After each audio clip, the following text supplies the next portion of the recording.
And Scott, I saw you shake your head. It's not odd for her to say anti-woke sounds like anti-black. It does sound as if it is about a group of people that you do not want in your party, at your top, with your workforce. Did you see the election results? Yeah, I did see the election results. But if you think that, let me ask you a question. Coalition together. Let me ask you a question. When you say anti-woke, when you say woke, do you think about a certain class of people, a certain group of people outside of yourself? I'm just asking you that question. It sounds like that to me because I am a black woman. I'm speaking from my experience. So I'm asking you from your experience. When you hear anti-woke or woke, does that identify a group of people? That's all I'm asking you, because I'm asking you to help me understand. Andrew here with the Veil of Power. Abby Phillip asked Scott Jennings one question, and his refusal to answer it is the whole story. She asked, when you say woke, do you picture a specific group of people? Simple yes or no. Jennings talked about hyper-liberal values. He talked about university programming. He called soldiers cultural guinea pigs. He never once said no, and that non-answer says everything. Because if woke really were about policy and not people, that would be the easiest question in the world to answer. This clip is about the anti-woke military purge, who it actually targets, and why one panelist said out loud what everyone in the room already knew. Let's get into it. Have long believed that the military has taken on a lot of the worst properties of corporate America and gotten away from the core mission, which is fighting and winning wars and defending the United States. All of the HR properties that have divided this country for the last several years when it comes to promoting, these soldiers are not guinea pigs. They're soldiers. They're there to fight and win wars and defend America, and that should be the point. And regarding this order, which I don't think we've actually seen, the issue is he's the commander-in-chief. We have a civilian-led military.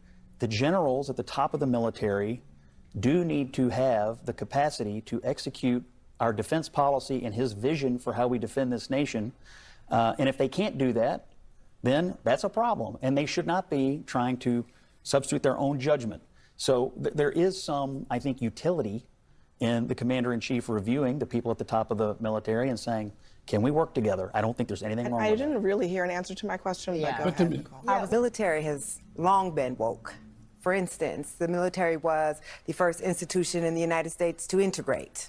It was one of the first places to have integrated housing, to enforce integrated schools on the base, to actually enforce the fair housing law when people were trying to rent to soldiers and saying if someone were found violating that law, that the military could not allow any soldiers. So the idea that there's something wrong with being woke, when in fact what that means is a military that's trying to reflect a multiracial country that has a lot of different types of people who have to come together and learn how to work together in the national defense.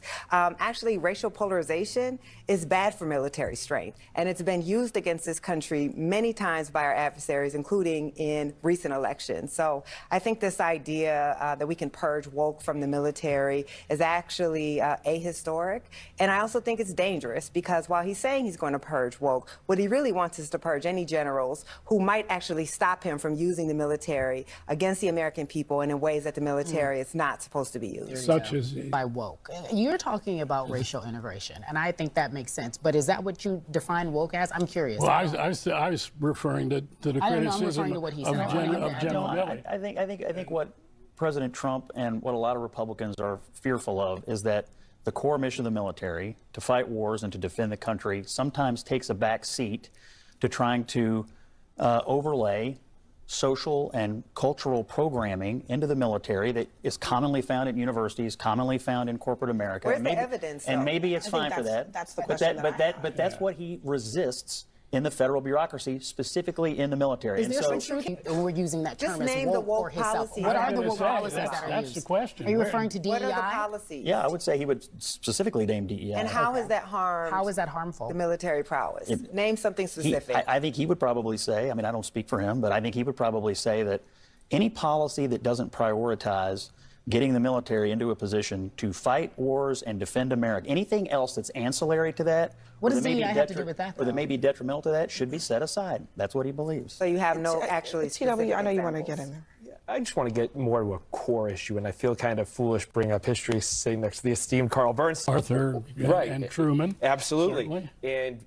the article, the Wall Street Journal's article, cites George Marshall's plan where he was plucking out senior officers to replace with junior officers. There is a precedent for the commander-in-chief, and through his ancillaries, to push for a clearing of house. Now, a lot of presidents talk about it. He's the only one who's going to act on it. The president has the authority to begin with. Right. This is a fake to begin with. This is a show. show. This is about show trials. Let me just speak to the elephant in the room. I would not go that far. This is about a show trial. Let me just add one thing here. I think that what everybody's dancing around is when Trump and his allies say, we're going to go after woke in the military. Usually woke is a code name for diversity. Diversity is a code for people of color. There are already not that many people of color in the 3- and 4-star general ranks. So if that is the mandate, to go after people who care about diversity, what do you think is going to be the end result of that? I don't think that's true. Going after 3- and 4-star generals, there are not that many of them. Not that many of them that are people of color. Anyone who prioritizes diversity in the military is going to be on the chopping block? I think we're all on our jump to conclusions. Matt's here if you want to talk about office space. I think we haven't seen the order. We don't know what's going to come of this. What we do know is that Donald Trump has said he would like to have generals at the top of the military who see eye to eye with him about our national defense policy and the posture of our armed forces. That's what we know. We just played the clip where he talked about... And to jump ahead of that... We just played the clip, Scott, where he talked about woke 1,000 times. You cannot take that out of the equation. That is a big part of the mandate. I'm not taking it out of the equation. And so the question is, what is the concrete consequence of it for a military that is already struggling with adequately promoting people who are already within their ranks, right? And are not making it up to those high ranks?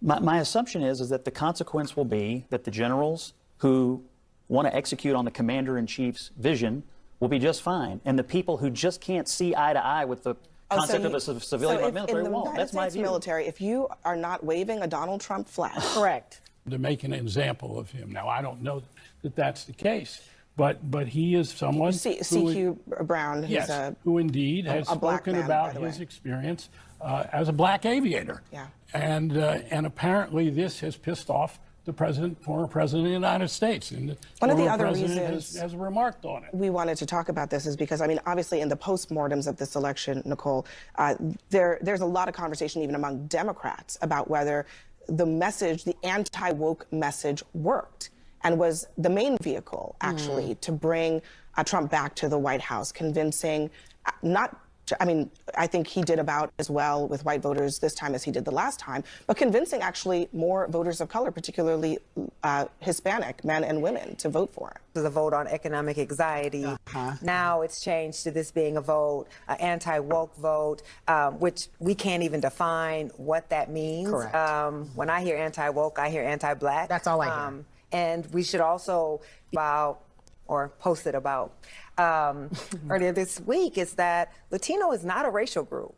Latino is a broad category that includes people across the racial spectrum from many different countries, and some of them also self-identify as white. In fact, the majority of Latinos self-identify as white. So it shouldn't be shocking that some of them also are enamored by that message and vote on that message. But my thing is, when we are talking about what is actually woke or anti-woke, the same people who are making that argument are saying the Democrats lost on identity politics. Well, the anti-woke argument is identity politics. It is white identity politics, and that is what Trump was selling, and that's what a lot of people are buying. And so we should just be honest about that. I think we should be honest. I don't think that's out of line for her to say. Hyper-liberal people who have a fundamental disregard for, the underpinnings about founding of our country, and who want to fundamentally change our society in ways that are not in line with a vast majority of the American citizens. That's what I tend to think about. Such as what? And what is the vast majority of American citizens? I would say the vast majority of American citizens in this case want the military to do one thing: fight and win wars and defend this nation. And I would suspect what they want the commander-in-chief to do is find generals and find leadership for the Pentagon that also agrees with that. They don't believe soldiers are cultural guinea pigs. This is not a place for sociology experiments. It's a place for fighting and winning wars. You keep saying that, but again, I'm not hearing specifics, especially on the military, but it's not just the military, it's education. This is another big bucket for Trump. They're going to go after quote unquote woke in education, which again, it's largely about diversity. But let's start with the question Scott Jennings would not answer, because the dodge is the story. Abby Phillip asked something simple. When you say woke, do you picture a specific group of people? Yes or no? And he could not say no. He talked about hyper-liberal values, university programming, soldiers as cultural guinea pigs, anything except the word the question called for. If woke were really about policy, saying no would have been effortless. The refusal tells you the word points at people, not policies, and everyone at that table knew it. Now watch what happened every time someone asked him to get specific. Name one DEI policy that concretely harmed military readiness. Just one, and Jennings could not do it. His answer was that Trump would probably say anything ancillary to fighting wars should be removed. Ancillary to fighting wars is not a definition. It is a blank check. It means whatever the person holding it needs it to mean. When your standard for purging generals is a word you cannot define with a single example, the vagueness is not a bug.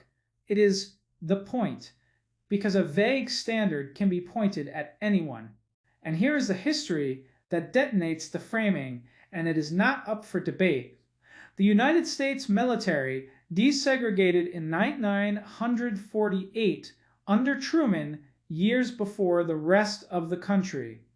It enforced integrated housing on bases when the private sector refused.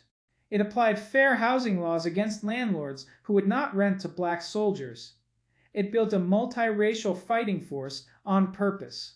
Because racial cohesion inside a unit is a combat advantage, not a social experiment. By Jennings' own definition, the military has been woke for 70 years.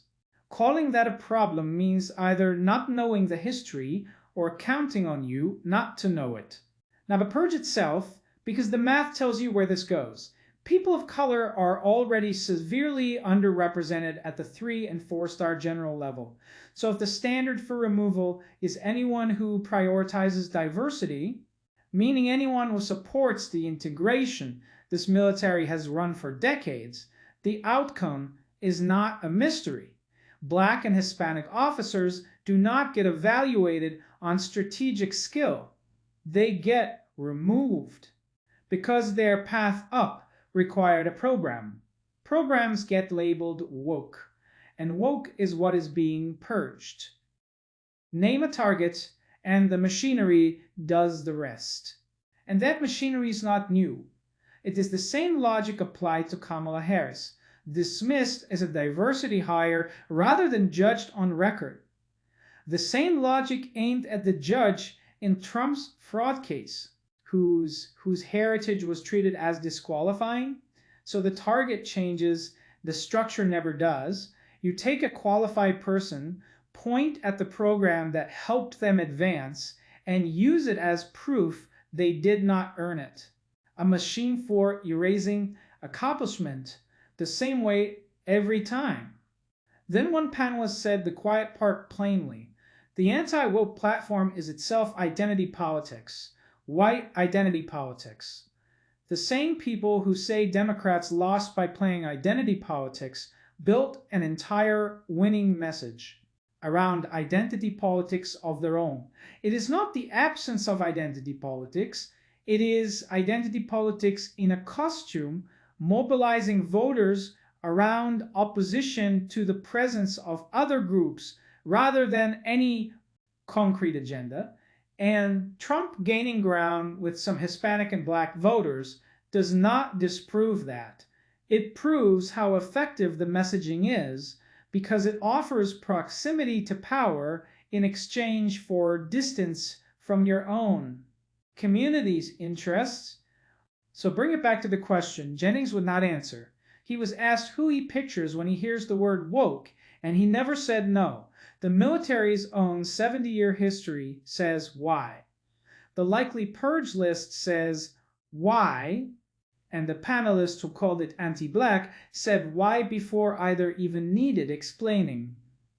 When you hear anti-woke, ask what you actually hear. If this broke it down, drop a comment and subscribe. Andrew out. Let's go.